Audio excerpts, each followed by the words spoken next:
month Hello, I read BookTube. 7 My name books. is Darcy, Yay! I'm 21 and I'm from Melbourne, and this is my November wrap-up, all the books that I read in November, and this month I read 7 books. Yay! So the first book I read is The Assassin's Apprentice by Robin Hobb, and this is the first book in the Farseer trilogy, and I have to say I really, really loved this book. I really loved it. I haven't read a intense, eloquently written fantasy in a while, and this was like a breath of fresh air to read. I forgot how much I love fantasy. I loved all the characters. I love Fitz so much, bless his soul. I found the whole world really, really interesting. I found the skill, the kind of magic system, quite interesting as well. And quite frequently there were some sentences that just, page 158. It is a wonder we did not all break our necks, but there it is. Sometimes luck belongs to children and madmen. Fantastic. I gave this book 5 out of 5 stars. The next book I read, I don't know where I put my copy. My room is a bit of a book mess at the moment, but I read Burial Rites by Hannah Kent. And I have to say, coming off the fantasy high of Assassin's Apprentice, it was hard for me to get into Burial Rites, but once I was into it, I found it quite good. Although I couldn't really warm to Agnes. Something about her I just couldn't relate to. But I loved while reading it that you had no idea whether she was guilty or not guilty. And I really appreciated the pacing of the book. I found it really consistent throughout. And I loved Totty. He was really, really great. I think that for me, if I'm not attached or feel a connection with the characters, then it's really, really hard for me to enjoy a book.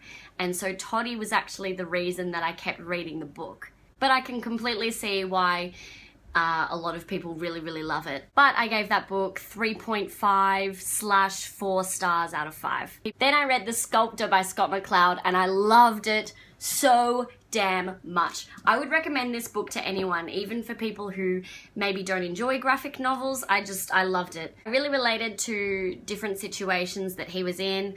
I loved his girlfriend, I loved him, I loved his uncle. And I thought it would take me a while to read because it's so damn big, but I just flew through it because I loved it so much. I gave this book 5 out of 5 stars. Then I read Carry On by Rainbow Rowell, and I have to admit it took me quite a while to get into it until a certain character was introduced, because I found it so much like Harry Potter. So much like Harry Potter. Having read a lot of fan fiction when I was younger, it just reminded me of Harry Potter fan fiction. The magic system was awesome once I finally understood it and got into it and really appreciated it. I found that at the beginning, the magic system reminded me too much of Harry Potter. Boy going to a magic school, there's all these rules, there's non-magic folk, but then once the kind of story started to develop and the differences between Hogwarts magic and this kind of magic system were established, I found it a really, really, really wonderful read. And I love Baz, I love him a lot. And I don't want to spoil anything, but with the magic system, it really made me think about slang, and in particular, different English-speaking countries, and slang that Aussies use is so weird, and I wonder how the magic system would translate for Australians who use this kind of particular magic system in the world. I don't know. I really, really, really want Rainbow Rowell to release another book with this magic system because I found it really interesting, and one fantasy novel isn't enough for me. I really, really enjoyed it. I gave it 4.5 out of 5 stars.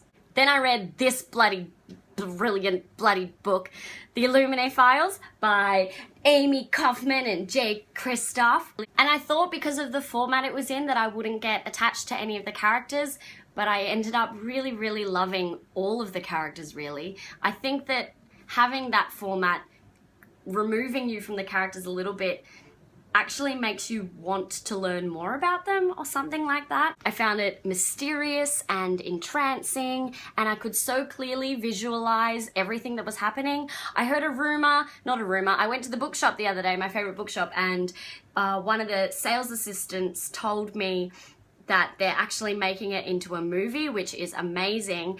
And Jay tweeted me and he said that we are gonna get the prequel next year.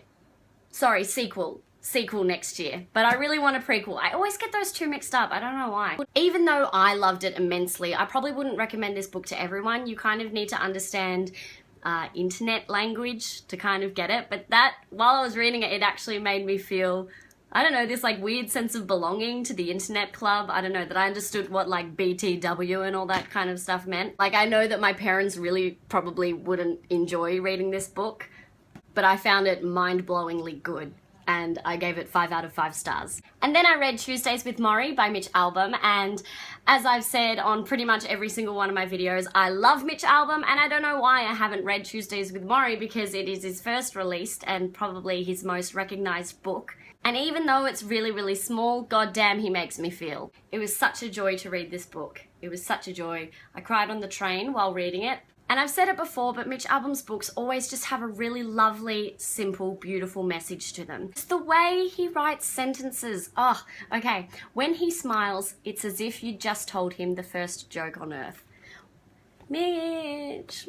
So yeah, I obviously gave this book 5 out of 5 stars. And then I finished off this month by whizzing through this manga, Fairy Tail, woohoo! And I loved it. It's such an easy, funny, simple read. The anime is hilarious as well. If you are wondering whether you should get into anime or not, I would actually recommend starting with Fairy Tail, because it's not one of those deep, depressing animes that you need to really heavily concentrate on the whole time. It's just really, really good fun, but it also still is really, really interesting. So there you have it. There are all the books that I read this month. I was actually really impressed with myself, because I'm not really as much of an avid reader as many other booktubers are, so I was really happy with 7 books. Hooray! So I hope you liked this video. Please feel free to comment, like, or subscribe. Let me know what books you read this month, and also if you're looking forward to Christmas, because I know I am. Have a lovely day.